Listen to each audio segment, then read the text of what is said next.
Assalamualaikum. Bersama dengan kami dalam segmen Cik, Chat, Cut, Cakna. So hari ni kita nak kupaskanlah tentang satu topik yang agak rare orang cakap. Apa yang rare sangat tu? Agak rare lah kan. Topiknya berbunyi kalau boleh ulang balik. Macam happy lah sikit kan. Sebab boleh lah lepas habis exam tu boleh lah santai-santai kan. Habis SPM pula tu, so kira boleh lah nak santai-santai, nak spend time dengan kawan-kawan. Sebab dah habis sekolah nanti belum tentu dapat jumpa kan. Tapi ditakdirkan time tu zaman COVID. Batch kami SPM zaman COVID. Jadi bila zaman COVID ni banyak yang macam tertunda ataupun tertangguh lah. Macam betul-betul. Dia lari lah dari planning asal. Macam plan nak buat macam tu tapi tak jadi disebabkan ada ni. Tiba dapat berita, cikgu kami beritahu, semua boleh kemas barang, semua barang-barang dekat asrama, call mak ayah datang ambil. Sebab semua kena balik. Betul ke ni? Boleh percaya ke? Lagipun cikgu tu suka bergurau. So kami macam betul ke? Tiba-tiba datang cikgu lain apa semua beritahu betul. So kami nangis-nangis lah macam betul ke ni? Kenapa jadi macam ni? Sebab first dah ditunda. Lepas tu bila ditunda lagi, kena tunda lagi. Sampaikan dalam tempoh tu kami belajar dari rumah je. SPM Pro Max. Betul lah. SPM Pro Max. Itulah gelaran untuk batch sebab itu. SPM-nya sampai ke tahap yang macam sampai next level. Betul-betul. Momen yang nak diulang baliknya, kalau boleh saya tak nak lah kena COVID time tu. Ataupun time tu saya tak nak rasa form 5 lagi. Saya nak sama ada saya faham. form 5 setahun selepas ataupun tahun sebelum. Faham maksudnya tak nak form 5 tu jatuh pada tahun COVID. Betul. Sebab banyak momen yang terlepas. Ya. Saya faham sebab form 5 tu dah lah momen yang kita terakhir di sekolah kan. Betul. Dan untuk semua kejohanan olahraga tahunan pun tak ada. Ya, sedihnya. Untuk tahun kita orang sedih sangat-sangat. Hari guru pun tak sambut.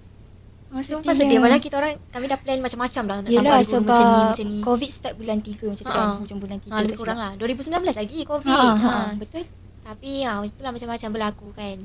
Itulah momen yang saya nak ulang. Kalau boleh tak nak COVID time tu. Tapi siapalah kita kan, kita manusia.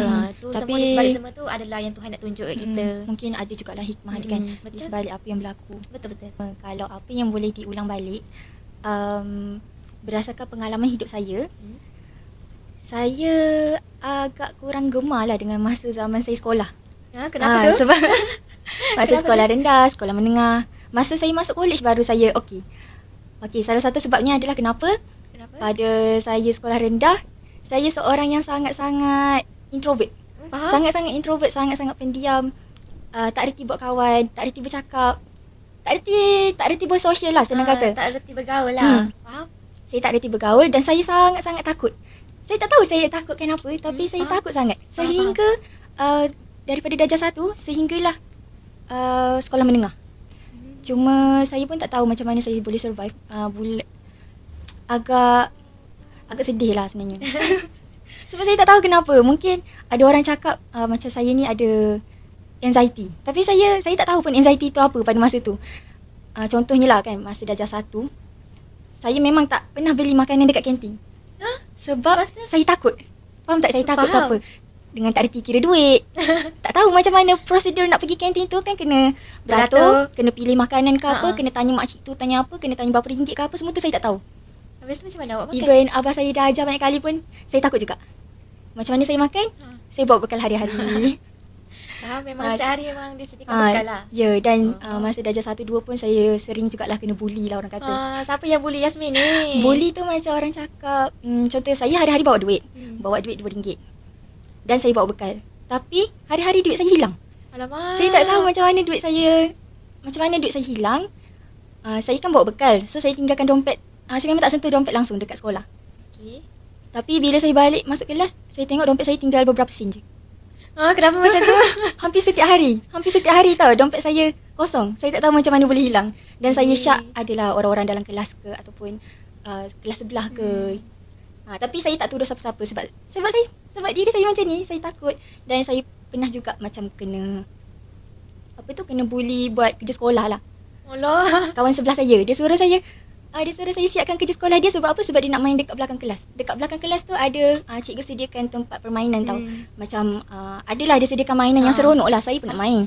Tapi saya siapkan kerja cepat sebab saya nak main. Lepas tu kawan sebelah saya ni cakap, tolong siapkan kerja ni. Lepas tu dia pergi belakang. Lepas tu awak buat lah. Siapa yang boleh Yasmin ni? Biasa dia ni.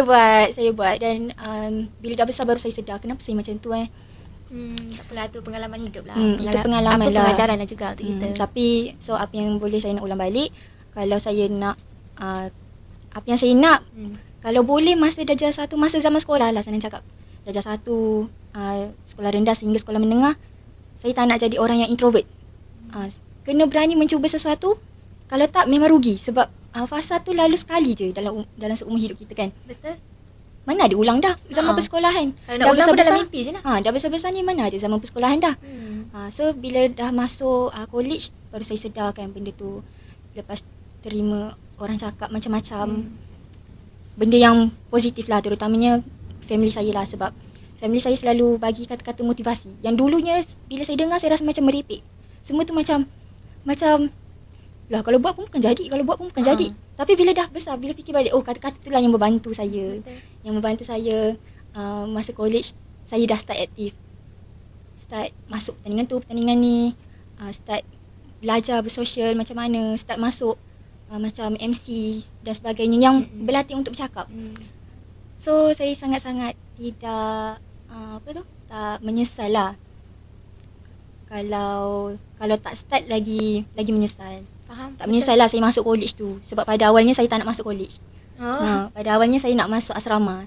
Tapi saya dapat college tu. So alhamdulillah lah. Itulah hikmah dia saya rasa.